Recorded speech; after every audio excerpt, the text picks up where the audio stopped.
Apocalipse 7, 1 até o 8. Quem achou diz amém. Último livro da Bíblia, hein? É o último. Depois disso, vi 4 cantos da terra, 4 anjos em pé, retendo os 4 ventos da terra, para que nenhum vento soprasse sobre ela, nem sobre o mar, nem contra árvore alguma. Vi outro anjo subir do oriente, tendo o selo do Deus vivo. Ele clamou em alta voz aos 4 anjos que haviam recebido autoridade para causar danos à terra e ao mar. Não danifiqueis a terra, nem o mar, nem as árvores, até que selemos a testa dos servos do nosso Deus. Então ouvi o número dos que foram selados. Eram 144.000, de todas as tribos dos filhos de Israel. Da tribo de Judá foram selados 12.000. Da tribo de Rubem, 12.000. Da tribo de Gade, 12.000. Da tribo de Asser, 12.000. Da tribo de Naphtali, adivinhem? 12.000. Da tribo de Manassés, 12.000. Da tribo de Simeão, 12.000. Da tribo de Levi, 12.000. Da tribo de Issacar, 12.000. Da tribo de Zebulon, 12.000. Da tribo de José, 12.000. E da tribo de Benjamim, 12.000 foram os selados. 144.000. Você vai saber o significado dessa multidão esta manhã. Mas o título da mensagem essa manhã é Deus discrimina o seu povo. É o título da mensagem essa manhã. Deus discrimina o seu povo. E vocês não me enganam. Esse exato olhar que eu consigo ver, ainda que por cima das máscaras, que eu queria. Eu queria esse efeito. Se vocês parassem e pensassem, pastor, mas como assim? Deus discrimina o seu povo? Deus não discrimina, pastor. O senhor está errado, você está equivocado aí no título da mensagem, pastor. Não é possível. Não, Deus discrimina o seu povo. É que a discriminação é algo horrível no nosso país. Milhares de pessoas todos os dias são discriminadas. Algumas são discriminadas por serem mulher no meio corporativo, no meio do trabalho. Outras pela cor da pele.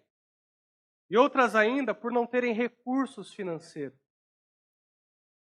Milhares de pessoas todos os dias são discriminadas no nosso país, sofrem preconceito.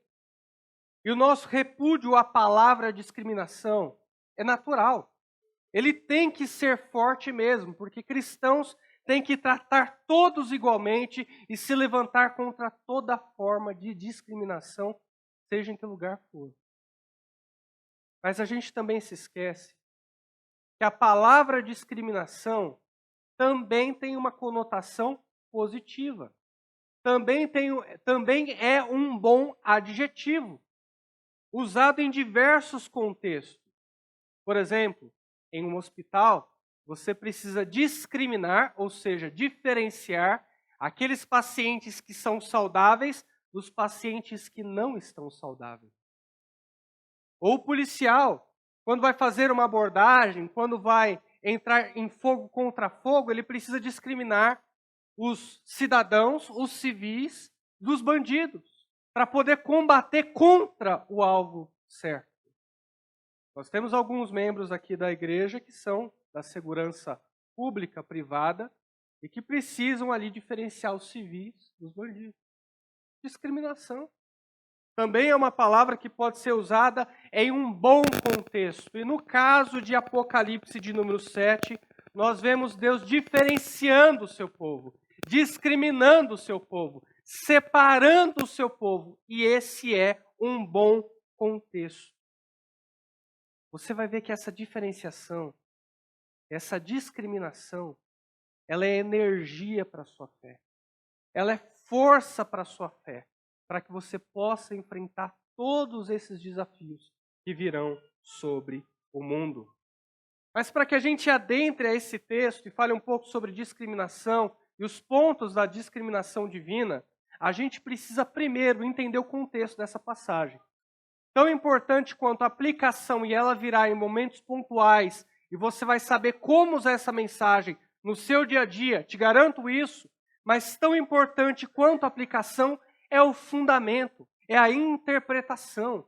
Você também tem que vir à igreja todos os domingos pela manhã, no anseio, no desejo de querer entender o significado da passagem, de querer entender o que significa essa passagem no seu significado original para o público em que foi falado.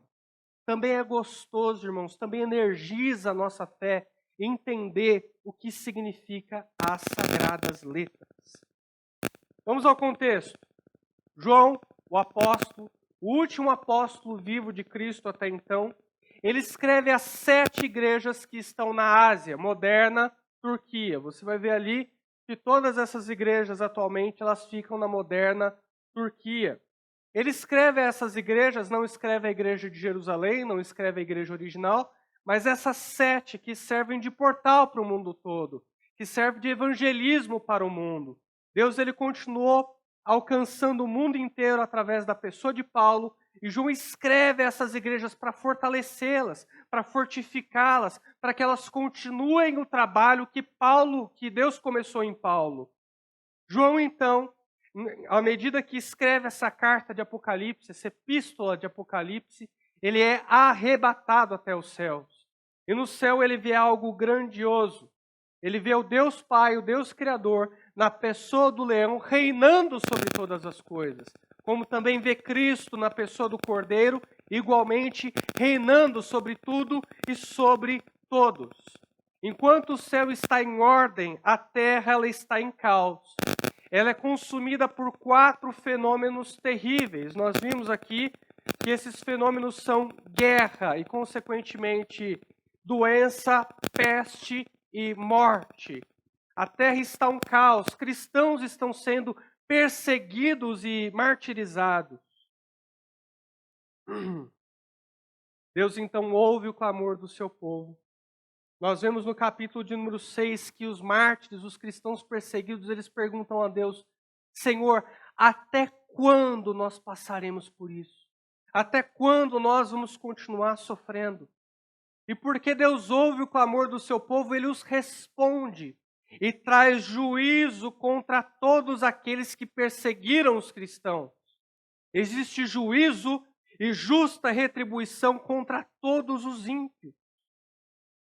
Deus não dá alívio ao mundo, porque é um mundo que castiga cristãos.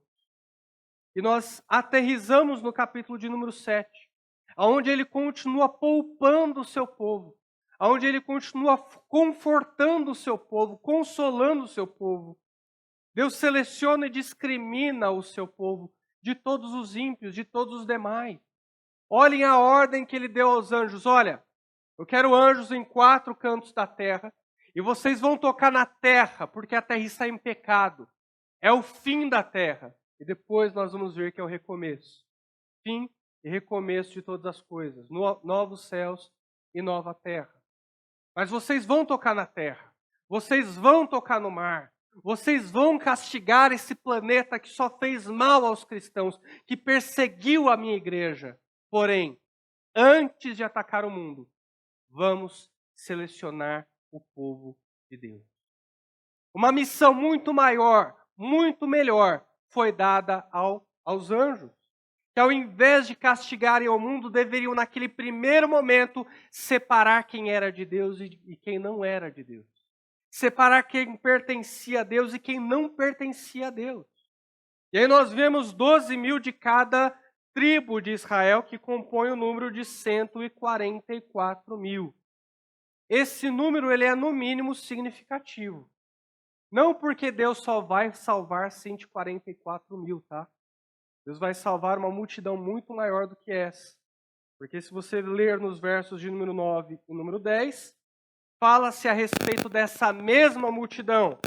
Depois dessas coisas, viu uma grande multidão que ninguém podia contar, de todas as nações, tribos, povos e línguas, em pé diante do trono e na presença do Cordeiro. todos vestidos com túnicas brancas e segurando as palmas nas mãos, e clamavam em alta voz: salvação ao nosso Deus, que está sentado no trono, e ao Cordeiro. Essa mesma multidão ela é especificada aqui. É gente de todas as tribos, línguas e nações. É muito complicado a gente dizer que literalmente está se referindo aqui ao povo judeu, porque afinal de contas, a linhagem judaica, as devidas tribos de Rubem, de Asser, de Simeão, enfim, de Dan, essas tribos elas já ninguém sabia nem mais qual era a linhagem delas. Na época de João, há muito tempo, a linhagem se perdeu por conta do exílio. O povo foi exilado, o povo de Israel foi para a Babilônia, e ao voltar, ninguém mais sabia a que tribo pertencia. Ficou no passado, os registros foram apagados. É muito complicado a gente dizer que aqui se trata dos judeus mesmo. Provavelmente se trata da igreja. É o número que compõe a igreja. É Deus mostrando que a sua igreja é a continuação do povo escolhido, é a continuação de Israel, que a igreja substituiu a Israel. Tem base bíblica, pastor? Tem. Não só os versos de número 9 e 10 falam que é todas as tribos, línguas e nações, mas como também nós temos Romanos 9. Quem conhece Romanos 9 aí? Você é calvinista e você não conhece Romanos 9, você não é calvinista. Você não é calvinista, você não pode. Vai ser apreendido o seu membership card do Clube de Calvino. Não, tu não é. Tem que conhecer Romanos 9.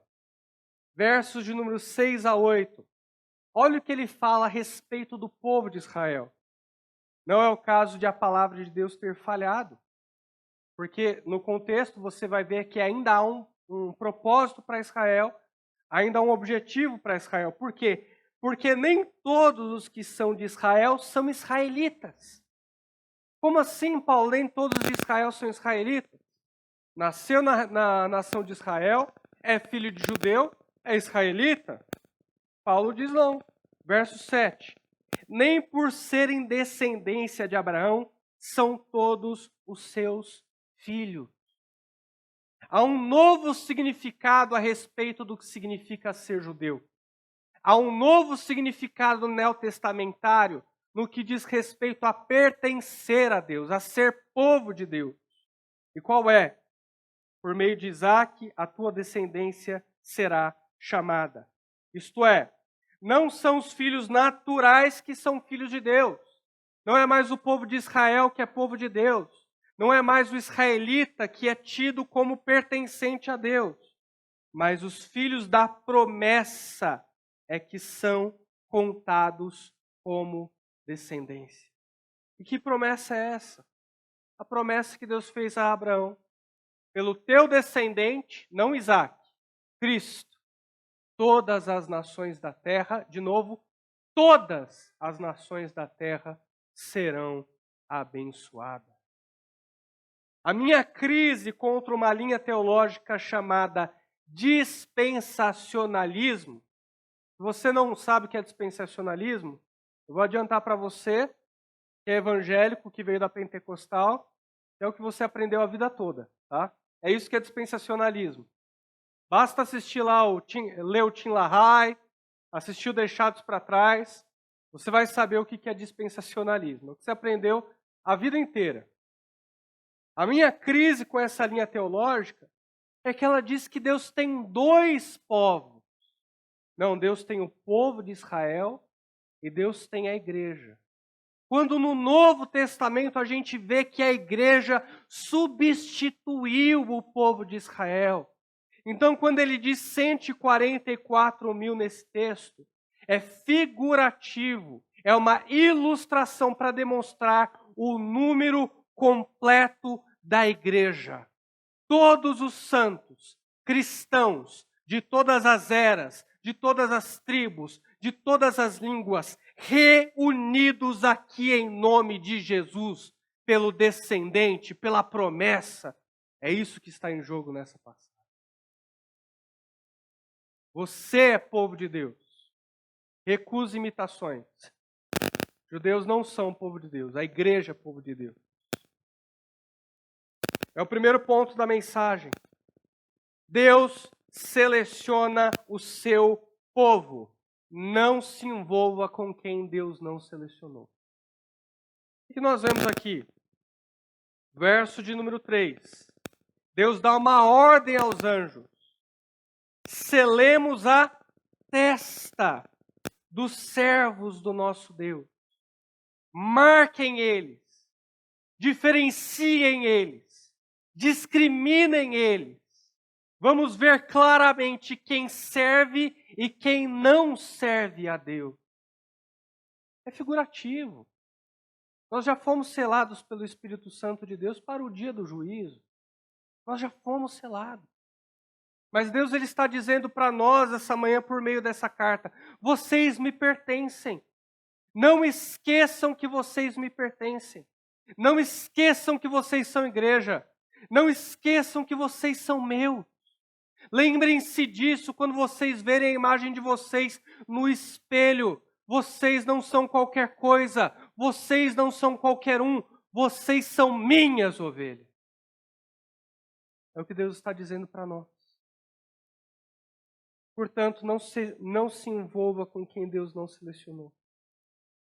Domingo pela manhã, nós fazemos esse mesmo movimento que Deus fez, que Deus está fazendo em Apocalipse, capítulo de número 7.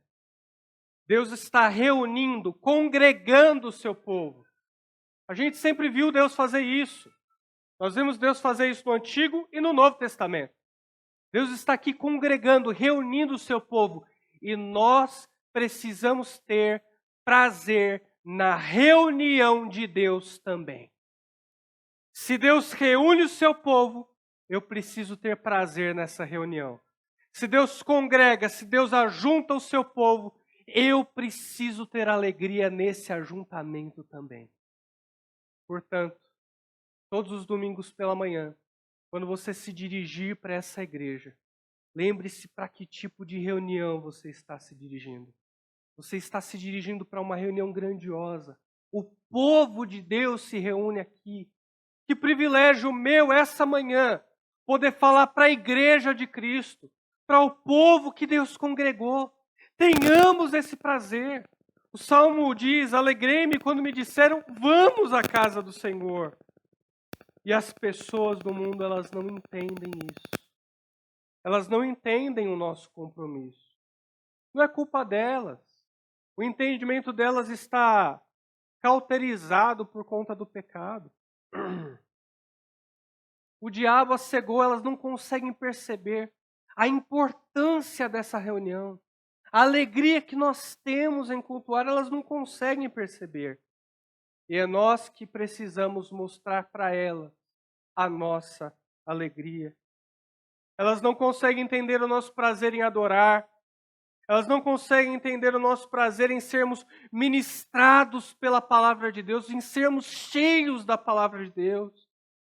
Elas não conseguem entender a nossa alegria de ver outros irmãos, de dar uma palavra de consolo para outro irmão, de receber um dom da parte dele, de ser consolado por ele. Elas não conseguem entender isso. E nós precisamos mostrar para elas. Como pastor? Nos reunindo e tendo prazer em nos reunir. Não falte aos domingos para ir em celebrações. Não falte à igreja para reuniões de família. Vá depois. Vá depois. A partir de meio-dia eu estou liberado. A partir de meio-dia a gente se reúne. Mas não falte no momento do culto para isso. Não deixe que isso seja uma opção na sua vida. Hoje eu vou ver se eu vou para o culto ou se eu não vou para o culto. Não deixe que isso seja uma opção. Reúna-se, congregue, tenha alegria nesse momento. Assim como Deus se alegra em reunir o seu povo, nós também precisamos ter alegria nesse ajuntamento. Deus reuniu o seu povo ao longo da história. O ajuntamento hoje simboliza esse ajuntamento do tempo do fim. Irmãos, entre essas tribos, nós estaremos aqui. Naquele dia nós estaremos congregados. Naquele dia nós estaremos na mesma posição que nós estamos essa manhã, juntos, reunidos. E nós talvez olhemos uns para os outros e vamos dizer, lembra quando a gente se reunia lá? Nós estamos juntos aqui também. Nada vai mudar. O povo que se ajunta hoje é o povo que vai se ajuntar no tempo do fim. O povo que se alegra na reunião é o povo que se alegrará também nessa reunião escatológica. Vou dizer algo para vocês. Se eu não fosse pastor dessa igreja, e se eu não pregasse aqui domingo após domingo, eu viria do mesmo jeito, porque eu tenho prazer, eu tenho alegria, eu gosto de estar aqui. Eu lembro que o pastor Paulo Júnior uma vez saiu lá de Goiás para se reunir com a sua igreja no domingo à noite. É uma distância considerável. Tudo bem que ele pisa o pé no acelerador, mas é uma distância considerável. E ele falou para toda a sua igreja, eu me alegro em estar aqui, eu tenho prazer em estar aqui, eu tenho gosto por estar aqui, eu tomei 2 Dorflex e vim direto. E eu consigo entender o sentimento dele. Não há nada melhor do que estar com os nossos irmãos em Cristo. Quando Deus ele te vê dos céus, meus irmãos, eu quero que você entenda que Ele quer te ver presente no meio do seu povo. Deus ele tem prazer em te ver aqui congregado domingo pela manhã. Ele entendeu, ela entendeu, que eu os estou ajuntando, que eu os estou congregando, que eu estou reunindo os meus filhos para fortalecimento espiritual, para o meu louvor, para poderem se dirigir a mim, adoração coletiva, um culto solene, e ele se alegra. E ele fica contente. Domingo após domingo, nós estaremos aqui, mostrando para esse mundo, mostrando para aqueles que ainda não conseguem entender, que haverá também um ajuntamento no tempo do fim. E é por isso que nós estamos alegres. Amém, meus irmãos? Esse é o primeiro ponto. Então não fique se envolvendo com gente que não é da fé. Não fique priorizando aqueles que não são o seu corpo. Aqueles que não são seus irmãos na fé. O que mais nós conseguimos ver nesse texto? Deus te separou do juízo. Não volte para essas práticas. Qual é a diferença do povo de Deus do povo que não pertence a Deus? Qual é a diferença dos justos e dos ímpios? Se eu fosse resumir para você a diferença, é uma só. Pelo menos é que se consegue ver. Prática. A diferença para o povo justo de Deus, para os ímpios, é a prática. Crente, meus irmãos, ama de um jeito diferente. Crente perdoa de um jeito diferente. Crente faz com excelência todas as coisas para a glória de Deus. É assim que nós somos. É assim que nós agimos. Claro, nem sempre agimos assim, somos falhos, pecadores, mas voltamos à rota e continuamos vivendo o nosso propósito em Deus. É a prática que nos difere. A perdição, os ímpios colocados aqui, são os assassinos, os rebeldes, os viciados, os adúlteros, os pornógrafos, os mentirosos, os orgulhosos, os mesquinhos, e a lista vai aumentando para aquilo que se caracteriza o pecador. Viver em injustiça, como todos nós já andamos um dia. Mas tem crente, meus irmãos, que eu vou dizer algo, hein? Tem crente que quer ser confundido. Tem crente que você olha a prática dele e você fala, não, isso daí é ímpio. É crente. Foi salvo. Foi perdoado pelo sangue de Jesus. Mas a sua prática, a sua santidade demonstra impiedade. A gente se pergunta, ué, mas como pode ser isso? Irmão, se Deus não fosse onisciente, se Deus não conhecesse os seus, se Ele não tivesse o poder de sondar os corações, pela sua prática hoje, de que lado você seria colocado? Graças a Deus e a Ele que Ele não perdeu nenhum atributo da sua divindade. Ele continua sendo onisciente e vê os corações, as mentes e aqueles que Ele salvou. Mas não queira ser confundido. Tem crente que faz de tudo para ser confundido.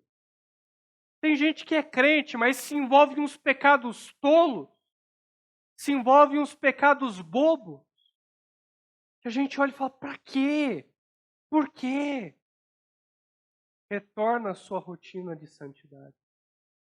Santidade é uma rotina. Pastor, eu quero romper espiritualmente. Pastor, eu quero vencer espiritualmente. Rotina. Persistência. Acordar todos os dias. Segunda, terça, quarta, assim por diante. Farei o meu devocional. Vou guardar o meu coração.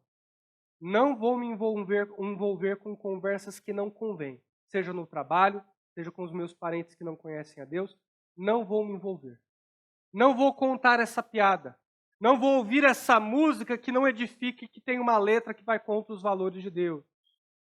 Eu, na hora do meu almoço, vou me propor a fazer uma oração. Vou reforçar o meu período devocional. Vou ouvir louvores no decorrer do meu dia. Vou trabalhar para o meu patrão, para a empresa, com concentração. Vou ver o que eu estou fazendo. Vou me concentrar no meu trabalho para poder entregar o melhor. E à noite, antes de dormir, farei um culto familiar. Conversarei sobre os assuntos espirituais, sobre as promessas de Deus. É sobre isso que eu falarei antes de dormir, para que seja o meu último pensamento antes de ir para a cama. E o primeiro ao acordar. Santidade é rotina. Esse é o conceito de santidade. É persistência. Tem muito crente que quer santidade por intensidade. Não. Eu vou no monte, vou orar 24 horas, tempos que eu ia no monte, já não vou mais, porque eu entendi que não é intensidade. É a periodicidade. É a frequência. É todos os dias acordar e lembrar a quem pertence. É todos os dias acordar e estar disposto a viver santidade naquele dia. Não adianta a gente viver que nem um diabo, viver que nem um demônio, de segunda a sábado e no domingo pela manhã, a gente está aqui bonzinho com a auréola e falando, Senhor, não, dessa vez vou viver para Ti. Na outra semana vai ser igual, porque não tem frequência, só tem intensidade. Santidade é rotina, meu irmão. Eu tenho algumas perguntas para você. Algumas perguntas que vão mexer na tua alma. Algumas perguntas que são necessárias para você poder se ver espiritualmente. Quem é você? Quem é você quando ninguém está olhando? É caráter. Quando você está sozinho, essa pergunta dói, hein? Quando você está sozinho, quando ninguém está te vendo, quando só está você e o seu computador e aquelas possibilidades infinitas no mundo virtual. Quem é você quando ninguém está olhando? Quem é você na roda dos amigos ímpios? Quem é você quando só tem ímpio perto? Como é que você age? Não, pastor, mas sabe, tem esse papo aqui um pouco descolado, para eles verem que crente não é chato, né? Crente não é chato, mas crente não é carnal. Tudo me é lícito, mas nem tudo me convém. Paulo vai dizer, tais coisas profanas vocês não devem nem mesmo citar, dizer, falar, verbalizar. Quando você for se envolver de cabeça com o pecado, lembre-se que Cristo morreu para te livrar disso. Cristo morreu para te livrar da prática do pecado. Eu não posso querer ser confundido, eu não posso ser confundido. As pessoas precisam olhar para mim e ver que eu vivo do mínimo que é requisito. As pessoas precisam ver que eu vivo o mínimo da vida espiritual. Que eu atinjo pelo menos o mínimo do que é ser um crente. As pessoas precisam olhar para mim e perceber isso. Eu não posso ser confundido. Você não será confundido por Deus, irmãos. Não queira ser confundido. Você não é ímpio. Pelo menos eu espero que você não seja. Quando você for para os seus pecados de estimação, lembre-se que Deus te livrou disso.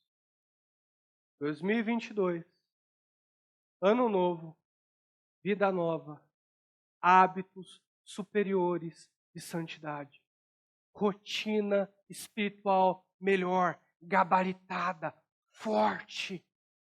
Esse que tem que ser o nosso propósito em 2022. E tudo que você vai alcançar, carro, casa, bens materiais, que sejam consequência, mas o essencial é o espiritual. Irmãos, Deus te envolveu em algo glorioso. Não se envolva com os negócios desse mundo. Esse é o terceiro ponto. Deus te diferenciou, Deus te discriminou dos ímpios. Não se envolva com gente que não pertence a Ele. Deus te diferenciou dos ímpios, portanto, não volte às práticas antigas. E Deus te envolveu em algo glorioso. Não se envolva com os negócios desse mundo. Você viu qual foi a ordem que Deus deu aos anjos? Olha, não toquem na terra, não toquem no mar. Vocês vão ver que a partir de agora, no livro de Apocalipse, o negócio vai ficar feio.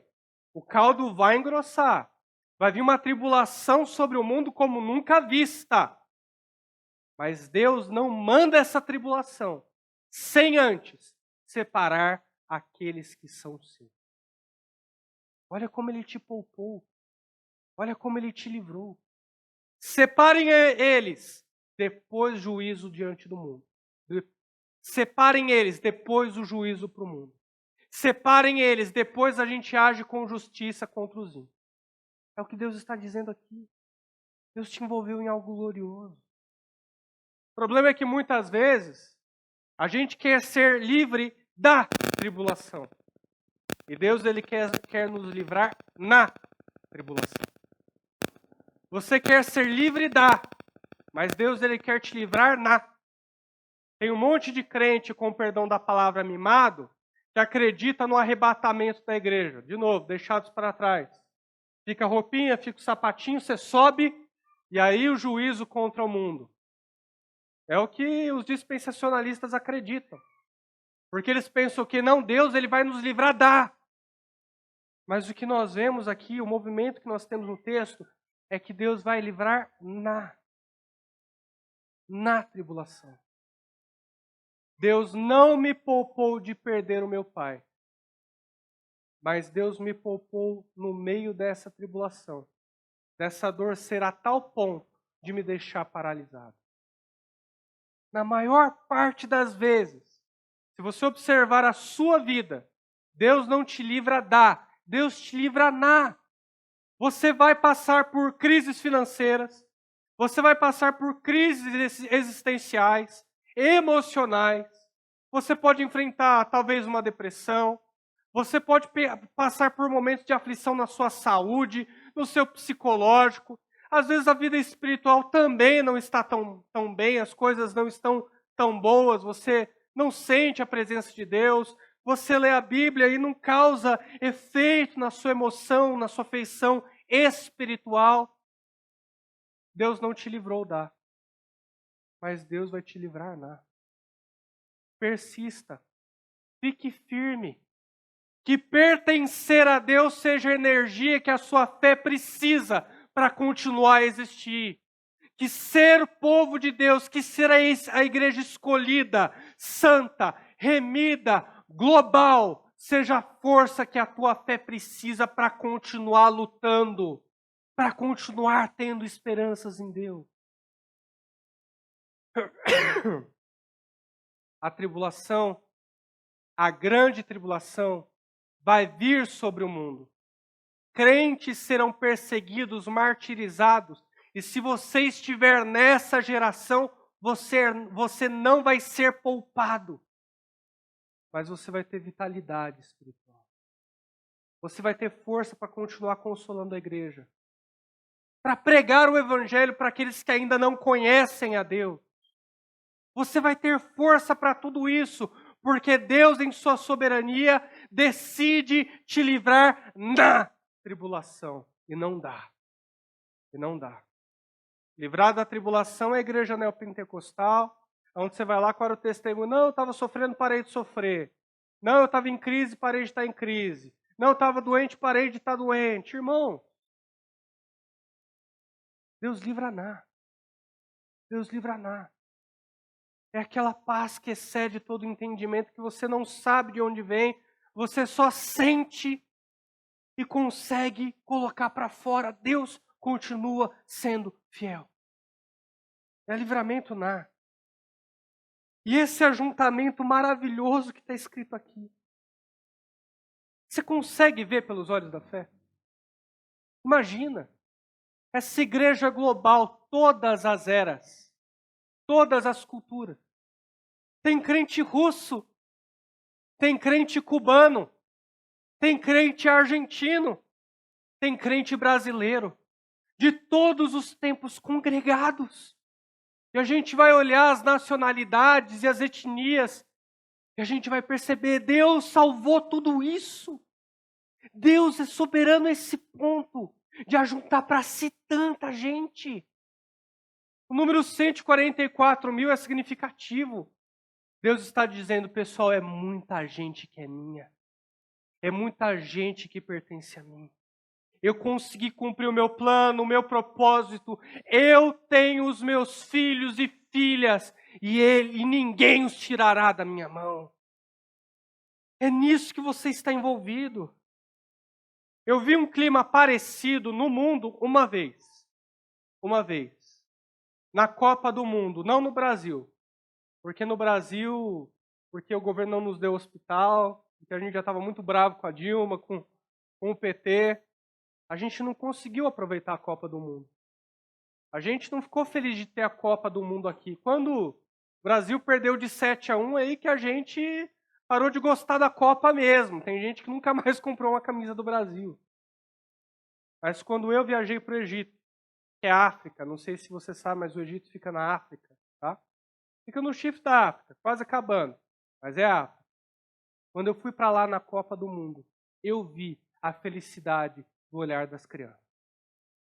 Eu vi o quanto que elas estavam alegres.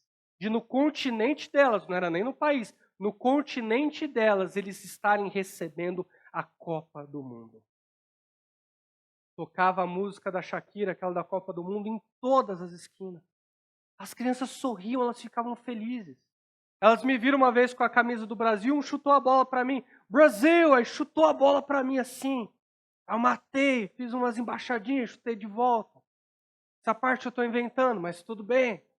Só para dar uma animada. Mas eu vi a alegria dele. E muito mais alegre será o dia em que nós nos reunimos com essa igreja global. Que Deus me permitiu conhecer um pouco, mas eu não conheço toda.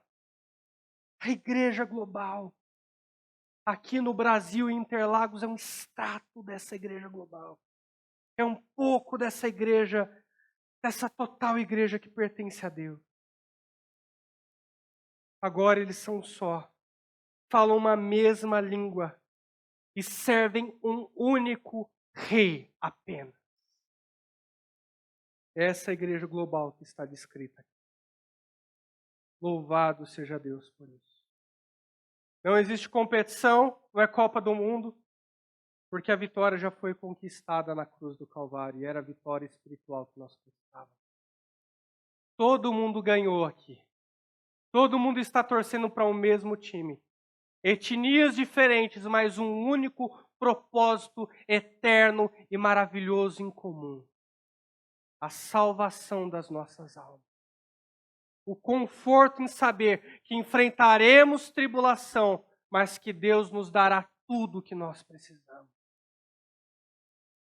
A sua identidade na igreja local está aqui, irmão, domingo pela manhã, mostra a sua identidade global e eterna. Não se esqueça disso. É por isso que a gente ajuda missionário na Índia. Pastor Mário. Nem da nossa linha teológica ele é arminiano. Mas está fazendo um bom trabalho, está pregando o evangelho, afinal de contas. É por isso que a gente ajuda o nosso missionário jaconista. Está voltando para a Amazônia agora pregando para os índios. Porque a gente acredita que a igreja é global. Ide por todo o mundo, pregai o evangelho a toda criatura. Jerusalém, Samaria, confins da terra. E a nossa igreja tem cumprido esse chamado global descrito em Apocalipse 7. Não permita que esse mundo roube a sua identidade. Lembre-se quem você é. Todo domingo pela manhã, quando eu estou aqui cantando os louvores, ou ouvindo as orações dos irmãos, não só estou participando daquele momento, como estou me lembrando quem sou. Junto com vocês eu tenho a identidade de irmão em Cristo, conservo e filho de Deus. Por isso que ele marca a testa. Ele marca a testa. Uma passagem que remete a Ezequiel. Se você for ver Ezequiel 8, 9 e 10, está com o texto de marcar a testa. Para mostrar quem pertence a Deus. Quem não caiu na idolatria. Quem não se permitiu ser roubado pela falsa espiritualidade que esse mundo tem oferecido. Dentro disso eu tenho essa conclusão. Deus te discriminou dos demais. Aqui de um jeito positivo. Deus te discriminou dos demais para que você viva diferente dos demais. Você não é melhor do que os ímpios, porque você foi chamado por graça. Mas você é diferente de muitos. Agrade quem te elegeu acima das pessoas que te amam. Sua família, os teus parentes, os teus amigos, colegas de trabalho, forem contra os valores de Deus, forem contra os mandamentos de Deus, agrade a Deus acima de quem te ama, acima dessas pessoas que compõem o seu círculo social. Não seja roubado. Deus te discriminou dos demais para que você viva diferente dos demais. Irmãos, a gente não sabe quem pertence a Deus. Tem gente que vai receber a Cristo no leito de morte. Tem gente que vai receber a Cristo amanhã, na segunda-feira. Tem gente que vai ser despertada lá para quinta-feira. Pregue o Evangelho e você vai ver os resultados. Mais conservos, mais gente eleita para se unir nessa igreja global no final. Fique de pé, eu quero orar com você. Nós temos ceia hoje. Nós temos ceia hoje. Culto de ceia. Feche os teus olhos, eu quero orar. Eu sei que essa mensagem mexeu com você. Viver a vida espiritual atualmente não é tarefa fácil. Nós enfrentamos tentações. Todos queremos ser aceitos. Ninguém vai para algum círculo social para ser rejeitado. Todos nós queremos ser aceitos. Mas nós já fomos aceitos na igreja de Cristo. Isso é suficiente. Quero orar por você para que Deus te dê vitalidade, força espiritual.